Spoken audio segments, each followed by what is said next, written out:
Buenas noches, Arno. Muy buenas noches, María, ¿cómo estás?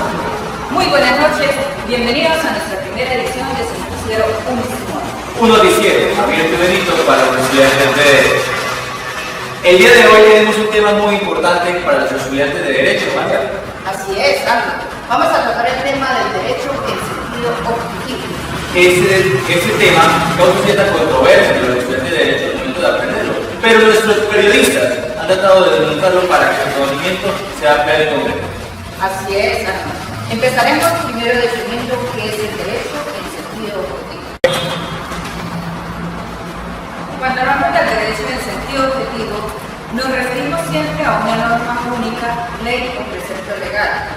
Cuando este derecho objetivo hace parte del grupo de normas que regulan un mismo asunto o institución, relacionamos el derecho de propiedad y el derecho de familia.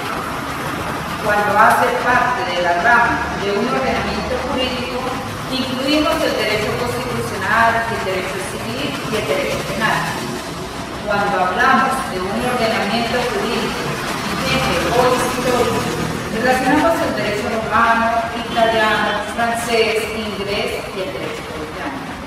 Cuando nos referimos a un sistema de ordenamiento jurídico que tiene un origen común, hablamos del derecho latino, un derecho germánico, un derecho anglosajón, un derecho musulmán, un derecho hindú y finalmente un derecho internacional, regional o universal. El derecho objetivo lo dividimos en dos. Hablamos de un derecho interno y un derecho externo. Un derecho interno, el que rige los actos del individuo dentro del Estado. Y el derecho externo, que rige las relaciones entre los Estados, que podemos denominarlo el derecho internacional.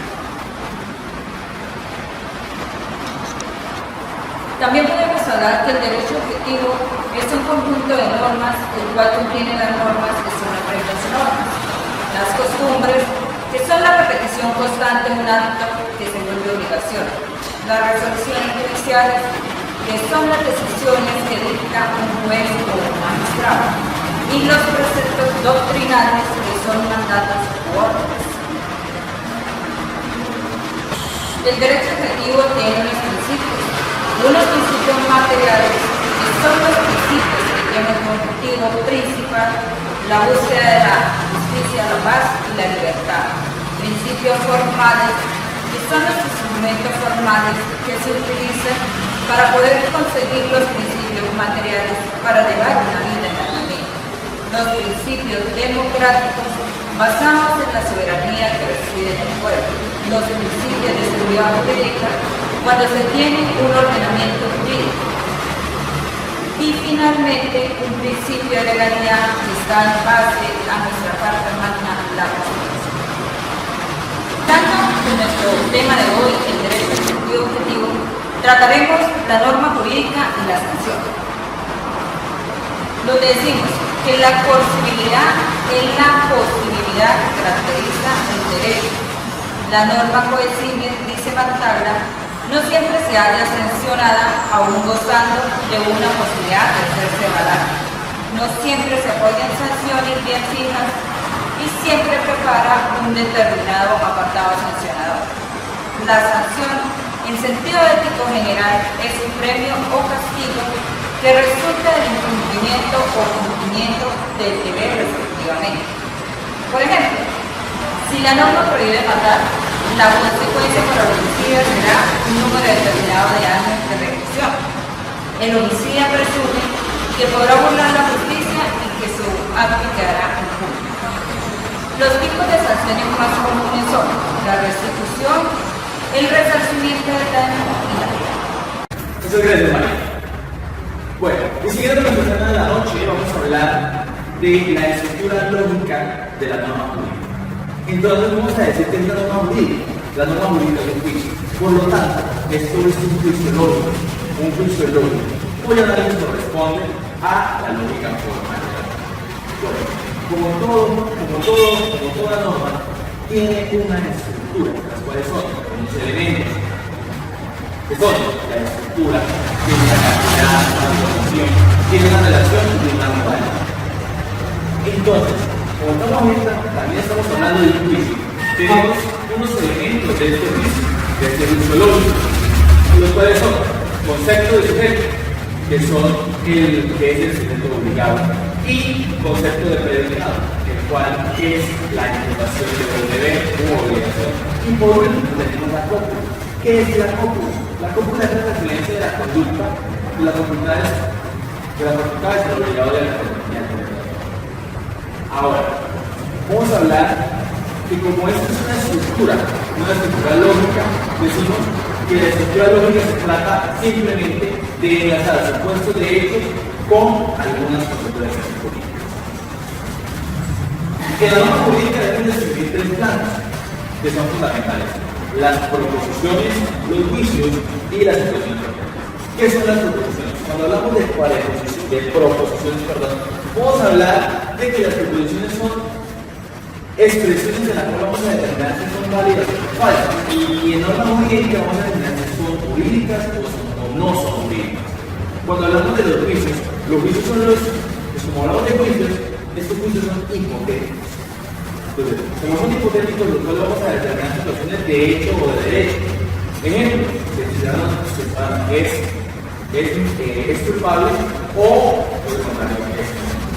Y vamos a hablar de las situaciones objetivas. Las situaciones objetivas son las condiciones con las que vamos a realizar de las consecuencias. Vamos a hacer la última lección. Ok. Entonces, de las situaciones objetivas. Entonces, por último, vamos a hablar de las situaciones objetivas. En las situaciones objetivas, ¿listo? ¿Listo? Vamos a hablar que son las condiciones cuya realización depende de las consecuencias requeridas por la regla jurídica. O sea, que es lo que se va a imputar o el paso a seguir. Y de manejando las circunstancias de su hecho, las cuales son concretas, directas y fijas, y las circunstancias de derecho. La cuestión de derecho. En la cuestión de derecho vamos a determinar la clasificación jurídica de la norma, en qué parte o en dónde se puede aplicar. Ahora, ¿qué tenemos por concluir? Y decimos que a toda norma jurídica trae una consecuencia igualmente jurídica. Listo. Y estas consecuencias pueden, de una u otra manera, tener tres objetivos. La primera es de prohibir. La segunda es de decir qué hacer o qué no hacer. Y la tercera es que plantea los principios de una responsabilidad. Seguimos con los problemas y la problemática de la aplicación de la norma jurídica. Como todos sabemos, como bien he dicho, la norma no hay para todos los casos normas establecidas, todo esto se trae de la vida cotidiana. Por lo tanto, el jurista debe saber o debe entender cómo aplicar. Bien, entonces, al no haber norma, debe haber un tipo de decisión, porque obviamente debe haber una consecuencia jurídica. Entonces se dice que esta decisión se toma de dos maneras. La primera, decisión administrativa, y la segunda es por alguna sentencia. Bueno, entonces, para dar esta sentencia, y continuamos con los problemas que se tienen para la aplicación de la norma jurídica. Y esto conlleva, o esto se obtiene, de que no existe norma jurídica para todos los hechos que se presentan en la vida cotidiana. Por lo tanto, el jurista debe entender qué hacer o dónde encontrar la norma o para resolver el caso. Entonces, como debe haber una solución al caso, esta solución se debe dar de dos maneras: o por sentencia, por decisión administrativa o por sentencia. Entonces, para aplicar esta decisión, debe tener una guía que se llama la guía para la aplicación de la norma jurídica. Entonces, en primero está la interpretación de la norma, en la cual se entiende que se debe buscar la esencia, lo fundamental de la norma, no simplemente lo que la norma explicita, sino lo que en su esencia es. Ese análisis del caso concreto, el jurista debe entender, debe buscar, debe analizar muy bien el caso para entender cómo lleva la aplicación de la norma. No puede colocarla esporádicamente. Y el tercer caso es la aplicación de la norma. El jurista debe entender cómo se aplica la norma en ese caso o en determinado caso. La norma es explícita y su significado también es explícito, pero el jurista debe entender en qué condiciones se aplica la norma en ese caso hipotético. Y por último, vamos a hablar de los objetivos de la norma jurídica. Para hablar de eso, debemos entender que el jurista debe acomodar esa norma jurídica al caso, ¿bien? Y esto debe acomodarlo de una manera que no es tan general y tan pesado, debe acomodarlo de la manera no tanto lógica, sino también ética, para que esta norma tenga jurisprudencia y sea válida ante cualquier tribunal. Son 4 características del derecho adoptivo. Primero, la generalidad. Estas normas no se aplican en individuales, sino se aplica en la sociedad en general. 2. Imperatividad. Es la autoridad que tiene la norma o el derecho para hacer cumplir lo que se debe y lo que no se debe. 3. Alteridad. Implica que el derecho o la norma se proyecta sobre 2 o más personas, sean jurídicas o naturales. 4. Coercibilidad. Es la propiedad que tiene la norma o el derecho para imponer su cumplimiento, recurriendo incluso a la fuerza si es necesario. Como ejemplo, podemos hablar de la ley de las personas con discapacidad. En esta encontramos que los centros comerciales o sitios abiertos al público e inclusive construcciones deben tener accesos con rampas para la utilización de las sillas de ruedas. Aquí podemos ver las 4 características: la generalidad, la imperatividad, la alteridad y la coercibilidad. La norma jurídica se destaca por su carácter enunciativo, formal y su significación, como término de voluntad o deseo. La norma se dirige a la inteligencia, pero como regla de conducta a la voluntad. Clasificación de la norma jurídica. A continuación, hablaremos de 2 clasificaciones de normas jurídicas en 2 criterios distintos. Según Manuel García Pelayo, se dividen en 2. A. Normas de conducta, que son las que establecen una conducta que deben seguir los hombres en sus relaciones mutuas. B. Normas de organización, que son aquellas en quienes y con el procedimiento deciden lo que es el derecho fundamental. ¿Qué normas y qué condiciones deben valer, aplicarse y ejecutarse? Vale aclarar que tanto la una como la otra son integrantes necesarias en un orden jurídico, pues sin normas de organización no pueden existir las normas de conducta, y sin las normas de conducta carecen de sentido la organización. Clasificación según Batalla. El carácter imperativo de la norma y las clasificaciones. A. Normas primarias y secundarias. B. Normas permisivas. C.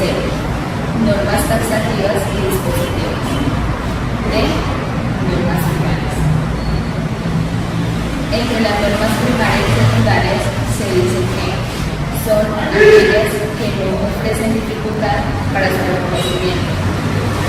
No muestran el qué hacer como el no hacer. Las normas primarias se dividen en 2: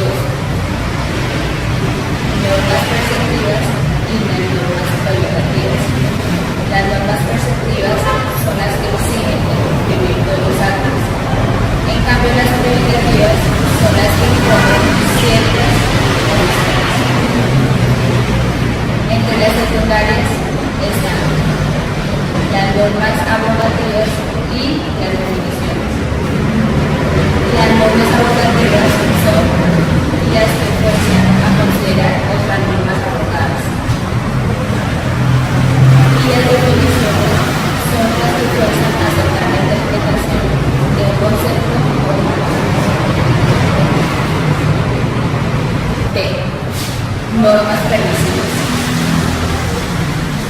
En esta norma, la función del derecho se limita a conceder permisos más tiempo. C. Normas taxativas y dispositivas. En estas no existe una manifestación de parte de voluntad. En tanto, la voluntad del individuo de los partes, cuando tenga necesidad de solicitar D. Normas finales. Algunos juristas alegan carácter imperativo de esta norma, el cual manda, según se cuentan,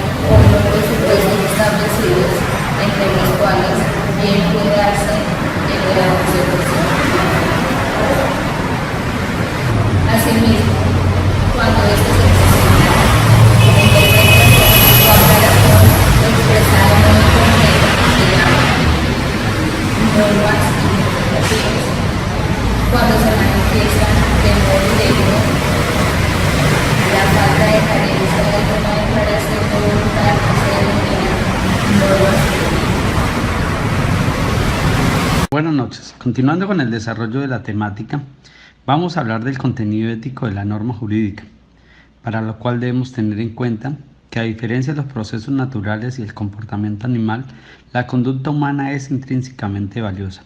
Por ejemplo, tenemos una mascota en nuestro hogar, puede ser un perro, con el cual jugamos a diario, pero el día menos pensado el animalito nos ataca porque se encuentra enfermo o porque se ve amenazado con nuestro actuar. Ahí vemos que él actuó por instinto, ya que esa es su naturaleza. Por tal motivo, no hay juicios de juzgamiento de ese comportamiento. Caso diferente sucede con el acto humano, el cual concebimos como un conjunto, como una síntesis ¿de qué? De idea, de valor, de inteligencia y de voluntad. Una idea que lo especifica, un valor que lo califica, una inteligencia que lo concibe y una voluntad que toma la decisión y lo ejecuta, sea cual fuere la esfera a que pertenezca. Puede ser esfera intelectiva, afectiva o volitiva. Por tal motivo, el acto humano se inspira en valores y tiende a realizarlos, y es ahí donde generalmente entra a mediar la norma de conducta. Pero, ¿cómo vemos ese contenido ético de la norma jurídica?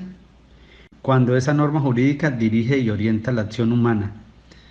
¿Para qué? Para la consecución de la coexistencia social ordenada, disciplinada, segura, pacífica y, lo más importante, justa. Sin la función mediadora, la norma jurídica carecería de sentido, puesto que no tiene un ser en sí, sino un ser para otro. En este caso, un ser para la conducta jurídicamente valiosa. Por lo tanto, debemos destacar que son las personas individuales o colectivas quienes deben observar o infringir las normas jurídicas. Son las personas también los sujetos pasivos de la coacción y sanción. Si las normas jurídicas no tuvieran un contenido ético, resultaría absurdo, totalmente absurdo, hablar de destinatarios de las mismas, así como de coacción y de sanción. También debemos resaltar otras características como que la norma jurídica no es una receta o fórmula técnica que indica cómo tenemos que hacer o fabricar alguna cosa. No es una máxima de conveniencia social cuya sanción podemos eludir hasta cierto punto. No es una regla moral cuyo cumplimiento queda al arbitrio de la conciencia individual. Entonces, ¿qué viene siendo esa norma jurídica? ¿Cómo la concebimos? Como un mandato, como un precepto, una prescripción para observar determinada conducta, una imposición de un deber u obligación y, por último, la atribución de una facultad o pretensión correlativa. Sin olvidar que en derecho no hay conducta neutral, es decir, o estamos bajo su tutela o caemos bajo su sanción. Y traemos a colación una de las tantas definiciones del derecho. El derecho es una norma universal de la conducta humana. ¿Por qué? Porque manda igualmente el hacer como el no hacer. Ese mandato se puede expresar tanto positiva como negativamente. Positivamente tenemos la permisión de lo que se debe hacer y negativamente lo que se debe omitir, concluyendo que jurídicamente es lícito todo lo que no está jurídicamente prohibido. Pasando a otro tema, vamos a ver quiénes son destinatarios de las normas jurídicas. Las normas van destinadas a todos aquellos a quien afecte, unos por tener que cumplirlas y otros por tener que aplicarlas y hacerlas cumplir. Es decir, por un lado a los miembros del Estado, por otro lado a los órganos del Estado o a los dos en conjunto. De acuerdo con estas tres posibilidades, los juristas han elaborado tres teorías distintas. Tenemos primero la teoría de Heidegger.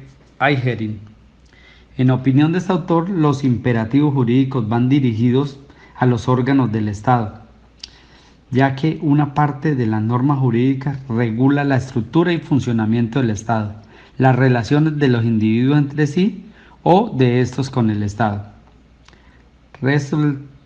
resaltando que los órganos estatales son los únicos que pueden ejercer la coacción. Como segundo punto tenemos la teoría de Thom. Augusto Ton invierte la tesis anterior y opina que los destinatarios de los imperativos jurídicos son los individuos cuyos derechos son asegurados mediante la intervención del Estado solamente en el caso de la violación de los mismos. Y por último tenemos la teoría de Battaglia, el cual manifiesta que las dos teorías anteriores son parciales, ya que miran una sola clase de sujetos de derecho. Este va más allá y afirma que las normas jurídicas van dirigidas a todas las personas, sean estas naturales o morales, es decir, son destinatarios de las normas jurídicas el Estado y todas sus instituciones políticas y jurídicas, las personas morales y también las personas naturales. Otro tema que vamos a tratar en la noche de hoy es la norma jurídica y la coacción. Además de imponer a los individuos determinadas acciones u omisiones, la norma jurídica asegura los medios para que sean respetados sus mandatos o para que cuando esto sea imposible se impidan las consecuencias de la violación de la norma. Para ser más claro, vamos a ejemplarizarlo. En este mes de octubre se me vence el plazo para presentar la declaración de renta y pagar los impuestos que me corresponden. Si hago caso omiso a esta fecha y después de un proceso a través de la coacción, el Estado se va a cobrar las cantidades que como contribuyente le debo a través de un procedimiento por el cual me va a embargar mis bienes y en el peor de los casos rematarlos al mejor postor y con el producto de la venta el Estado se cobra. Ahí está reflejada la coacción. Gracias. Bueno, María, ya llegamos al final de esta primera edición del noticiero. Buenísimo. Un noticiero abierto y bendito para los estudiantes de Derecho. Los esperamos en una próxima oportunidad. Feliz noche a todos. Feliz noche.